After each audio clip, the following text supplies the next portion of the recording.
Kajian Perbandingan dan Pembentangan. Assalamualaikum, saya Nurul Tasaidah Yu binti Zulkifli, nombor metrik 422-300-3051.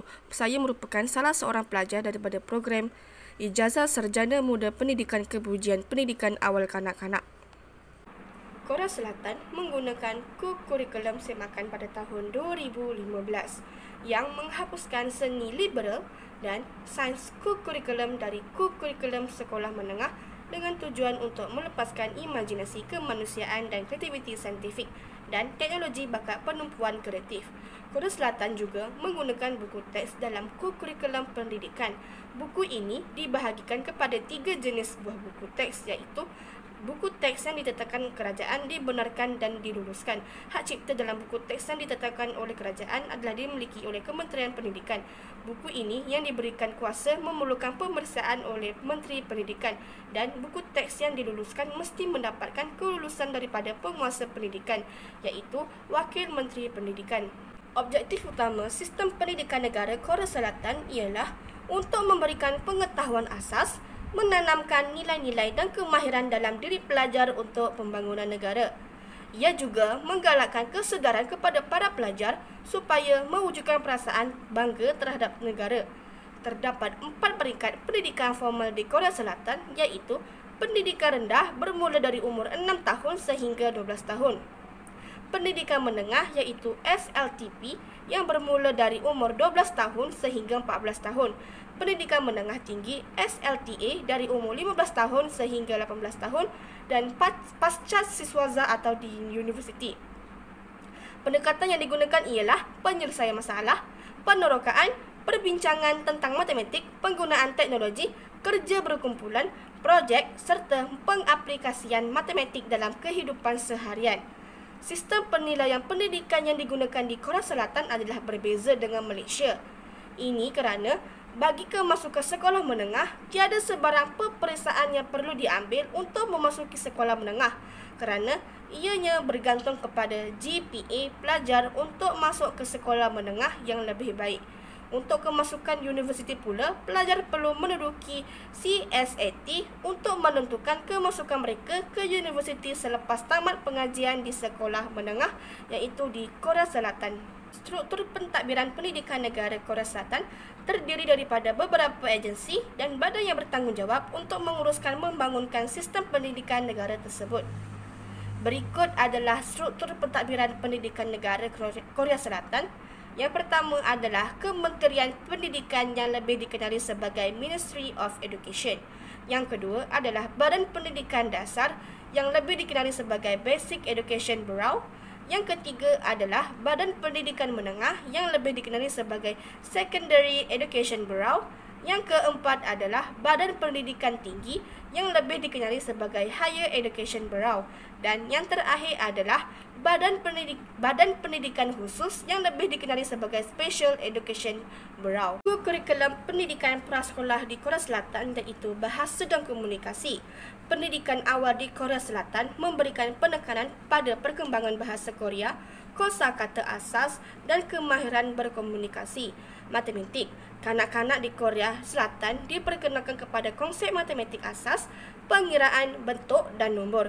Manakala sains, institusi pendidikan awal di Korea Selatan memberikan kanak-kanak melakukan eksperimen sains mudah dan aktiviti untuk memupuk rasa ingin tahu dan penerokaan. Kajian sosial, kanak-kanak di Korea Selatan diberikan pengetahuan asas mengenai Korea Selatan, budayanya dan tradisinya sejak di awal usia. Pendidikan jasmani, prasekolah di Korea Selatan menyeimbangkan aktiviti fizikal dan senaman untuk menggalakkan kesihatan dan kecergasan dalam kalangan kanak-kanak.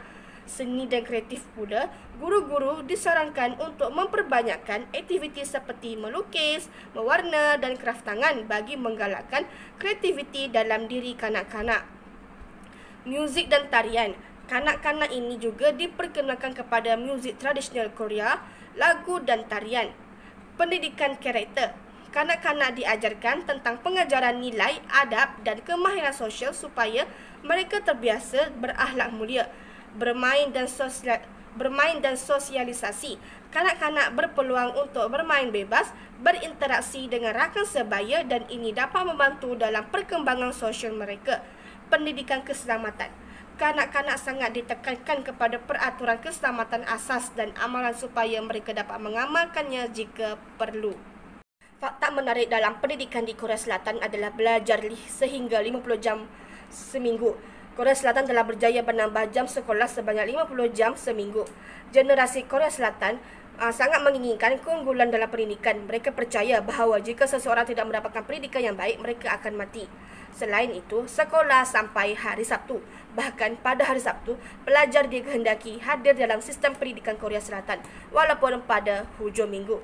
Seterusnya, mempunyai 4 subjek utama iaitu matematik, bahasa Inggeris, sains dan juga bahasa Korea yang pendidik Korea Selatan. Pelajar kerana disiplin, ketegasan dalam mendidik pelajar mereka.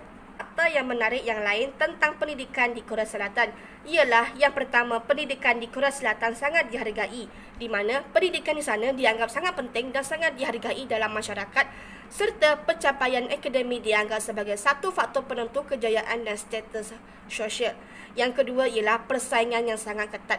Persaingan dalam pendidikan di Korea Selatan sangatlah ketat kerana peperiksaan kemasukan kolej, terutamanya peperiksaan kemasukan kolej kebangsaan adalah sangat kompetitif dan ianya sangat sukar. Yang ketiga adalah tentang budaya pembelajaran yang kuat, di mana budaya pembelajaran yang kuat di Korea Selatan menggalakkan pelajarnya bekerja keras dan berusaha untuk mencapai pencapaian yang tinggi. Yang keempat, dari segi teknologi dalam pendidikan.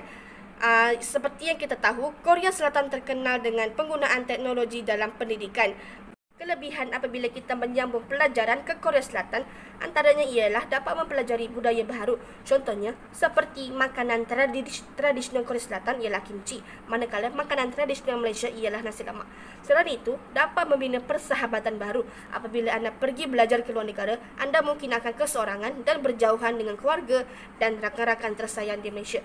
Seterusnya, dapat melatih diri untuk bersikap terbuka. Oleh itu, setiap pelajar di Korea Selatan bukan sahaja mempunyai pelajar Korea Selatan, tetapi datang daripada kebanyakan negara dan setiap pelajar itu membawa kebudayaan, kepercayaan, agama masing-masing dan sangatlah berbeza di Malaysia, di mana di sana kita juga mempunyai pelbagai budaya, bangsa dan agama, tetapi itu juga sudah menjadi kebiasaan kita sebagai rakyat Malaysia.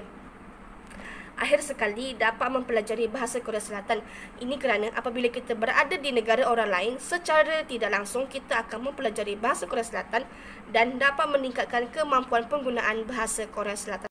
Antara kekurangan pendidikan di Korea Selatan ialah menitik beratkan sistem pendidikan yang sangat membebankan seperti menghafal dan berkaitan subjek matematik.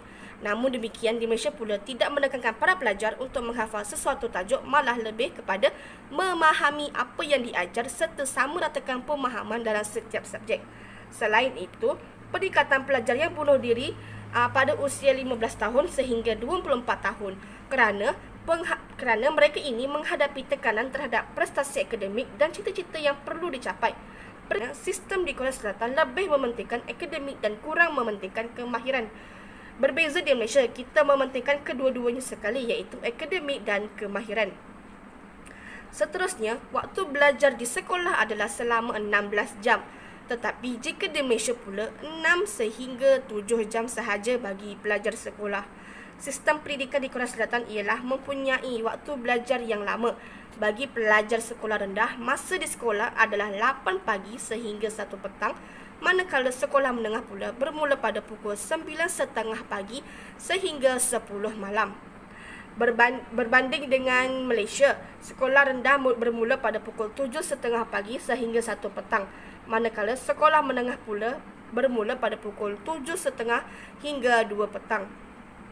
Akhir sekali ialah hukuman fizikal kepada pelajar. Pelajar membuat kesalahan, guru akan memberikan hukuman kepada pelajar walaupun di dalam kelas. Berbeza di Malaysia, guru tidak boleh memukul pelajar dengan sesuka hati. Sekian pembentangan daripada saya, semoga memberi manfaat. Sekian, terima kasih.